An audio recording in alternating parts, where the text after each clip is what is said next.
It's Tuesday, but today we are doing our live because yesterday was a holiday. Happy holiday, America.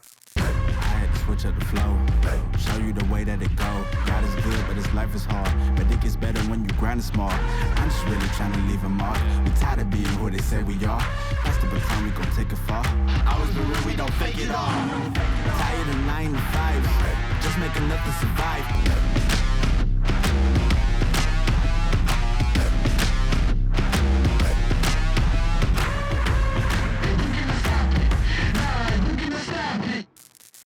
Any tips for a recent graduate trying to get into industrial and mechanical sales engineering?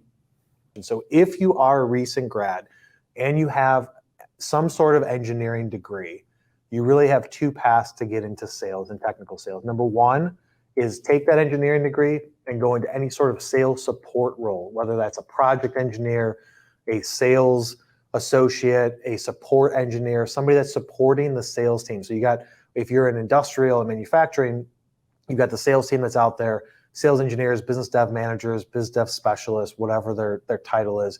You got them out in the field selling, and then they want to kick it back to the support team of project engineers, quoting engineers, things like that. They're going to support them to take the prospect from a prospect into a customer. So if you can't get into it from a sales standpoint, then you want to go into those support roles. Now, those of you that are selling tech in SaaS and things like that, I know that I always get these comments like, oh, this is not a sales engineer. A sales engineer is different when you come to SaaS and software and stuff like that.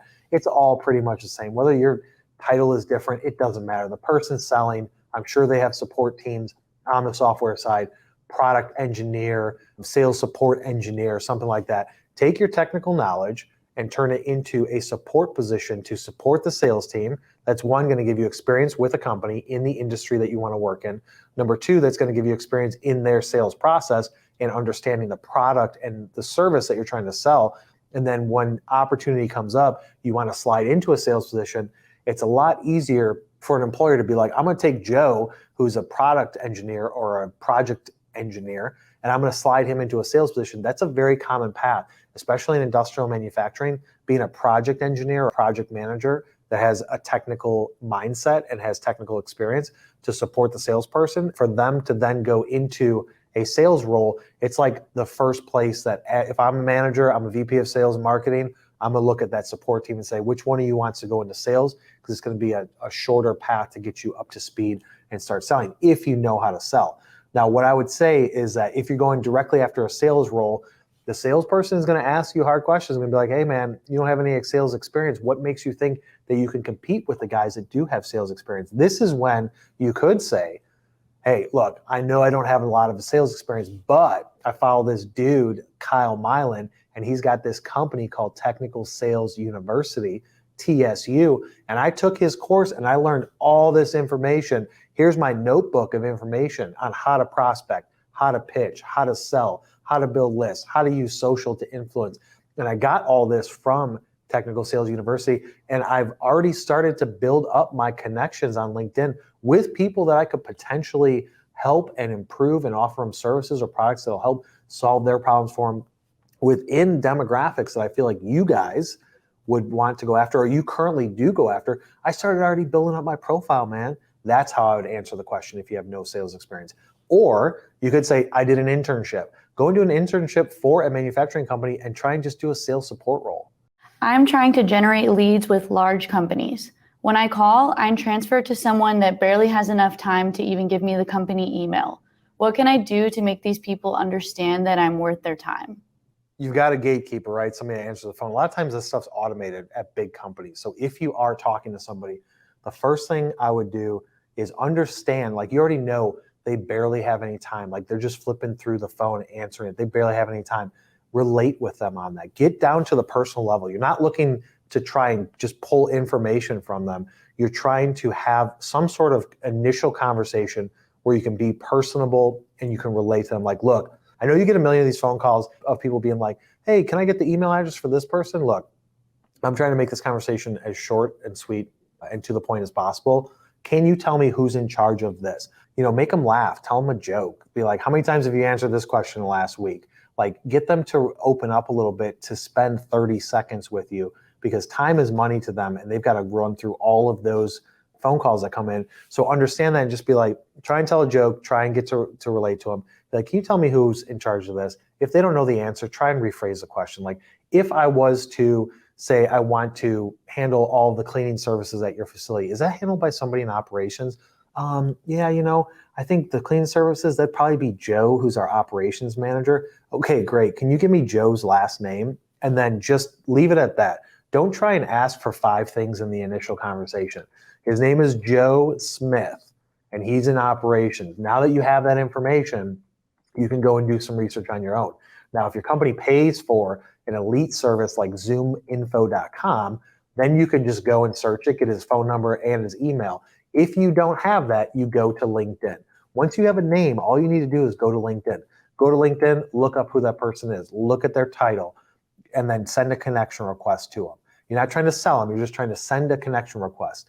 Then you can call back the next day or 2 days later and be like, hey, I'm trying to get in touch with Joe Smith. I've left him a couple of voicemails, but I'm thinking that maybe he's not at his desk a lot. Is there any chance you can give me his email address? A lot of times they're going to say no.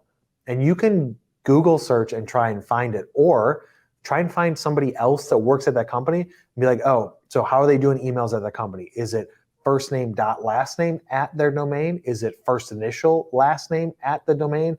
Is it just their last name? Is it last name dot first name?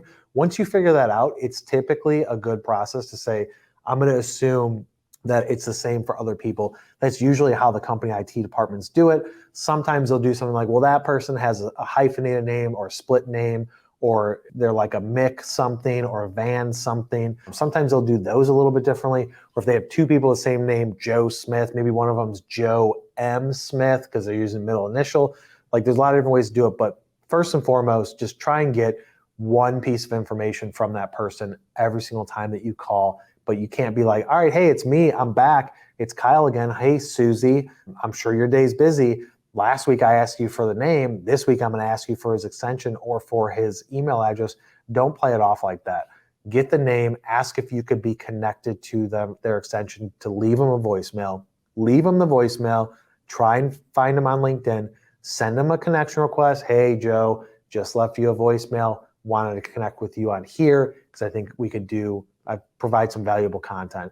Then once they accept the connection request, then you can start sending them pieces of information. Not from a sales standpoint, you're trying to provide value. So, hey, we just wrote this article, we have this video, whatever.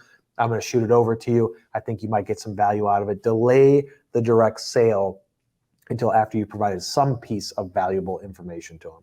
If I'm writing a sales email, how can I stand out as real and not spam? Is it too much to take a friendly or humorous approach instead of a professional one? So like, there's a couple things out there. I get hit with these a lot, but people are doing these things where it's like a GIF of you holding up a notebook with their name on it. And it's like, hey, John. And like, I literally just got one this morning, which there's some automation plays there where they can change the name on it at a quick speed to where it doesn't look like you just recorded video. If you want to get super personal and really show that you're not automation, because not many people are using this automation trick of shooting a generic video that looks like it's going to be personal to you, but it's not. There's a company called Vidyard that HubSpot integrates with to where you can shoot a video. I would say if you want to be super personal, shoot a video from either from your phone or from your computer webcam and just be like, hey, Joe, it's Susie or it's John. I just wanted to send this quick personalized video to explain that, like, I went through your website, or I saw that you guys are doing this, and this is how we can improve this, or you guys have this service. Have you ever had any issues with this aspect of it? Do you need somebody to clean your facility? Do you need somebody to come in and update your ISO registration? Whatever it is, if you shoot a video, that is the most personal. That's the best way to stand out, and just put it in there like, hey, I just shot this video. Click the link below, or if you can have the image of you in there as a thumbnail that they click and open. There's tons of softwares out there to where you can quickly go through it. I think it's Vidyard, which integrates with HubSpot. They're integrated to where you can shoot the video and send it an email right away. That's a great tool. I'm sure that there's dozens others out there, but you want to look for video email marketing software to capture a video live. That, if you really want to stand out, that's the best way to do it, because sending text that's like, I was just on your website, And then like from an automation standpoint, I've done that so many times where it's like, I was just on your website and then put in parentheses what their website is. That's just pulled from a variable within the database of like HubSpot or whatever, where it says insert website for this company name, insert company name. You can do that at scale. It's not really that personal. So if you really want to stand out, shoot a video or connect with them on LinkedIn and then shoot a video and send it to them on LinkedIn. That will definitely get you noticed. How would you suggest I convince my company to start doing LinkedIn Lives? The best way to convince an industrial manufacturing company that, keep in mind, like you always have to understand the mindset of who you're trying to sell to, right? People are like, I'm not a salesman. Everybody's a salesman. Whether you're selling your boss on a promotion, you're selling your spouse on doing something they don't want to do, everybody is in sales. So you look at it from a sales standpoint. What is their mindset? What are they used to? What types of obstacles are they going to have to overcome? What are they going to say back to you when you ask them this question? You have to have the foresight to be able to say, this is what I know what they're going to say, so how can I craft this in a way that gets them to respond positively to my question or something that I need? You always have to think about it from that standpoint. Manufacturing and industrial people, they are old school. And by old school, I mean they're using traditional media, traditional marketing, typically, where they're just used to doing it the same way that they've always done it. Email marketing, some of them still do it. They think that it's okay, but it's not great. Are they doing videos? No, not the way that like MFG Tribe does videos where we're doing like 50 of them a year for a company. They're doing like one every couple of years and they spend 10 grand on it. So they're not doing videos. They're not doing anything progressive with LinkedIn. So if you come to them and you're like, hey, I think we should do LinkedIn Live, they're going to be like, I don't really know. So knowing that, go in and do it yourself at a personal level. Apply to be a LinkedIn broadcaster from your personal profile, and then just go live. They can't stop you from going live on your LinkedIn profile, right? So go into it and be like, I'm going to come up with a show. The show's going to be, I go live once a week, and it's going to be the stories about what I see as I visit factories and companies and plants throughout the US on a weekly basis and problems that I solve, or the top 5 issues I faced this week or my customers have faced this week to overcome these obstacles. Whatever it is, you're going to do it on your own. And you're just going to go out and do it once, and then do it a second time, and then do it 4, 5, 6 times, and then look at the results. And then you go to them and you say, look, boss, I've been doing these LinkedIn Lives. I know you're not on LinkedIn a lot, so you probably haven't seen them, but I've been doing these LinkedIn Lives, and I got to tell you, man, it's been pretty good. I've gotten a couple people that said, hey, we need that too, or that's the same issue that I have. And it sparked a few conversations. I really think that we should invest into doing LinkedIn Lives from the company page because we have more followers, or because we can reach a broader audience, or because then we can expand the scope of it. And I was listening to Kyle Milan's videos and noticed that his company does this for other companies. And we want to bring in MFG Tribe to manage our LinkedIn Lives for us. And so that way it's taking the ownership. They're not fearful. It's like, I've got somebody else that's going to do this. Or if you're just going to do it on your own, you're like, dude, I'm an expert now. This is how I'm going to do it. I'm just going to do it from the company page. First, come to them with the results of saying, I've already done this 3, 4, 5, 6, 10 times.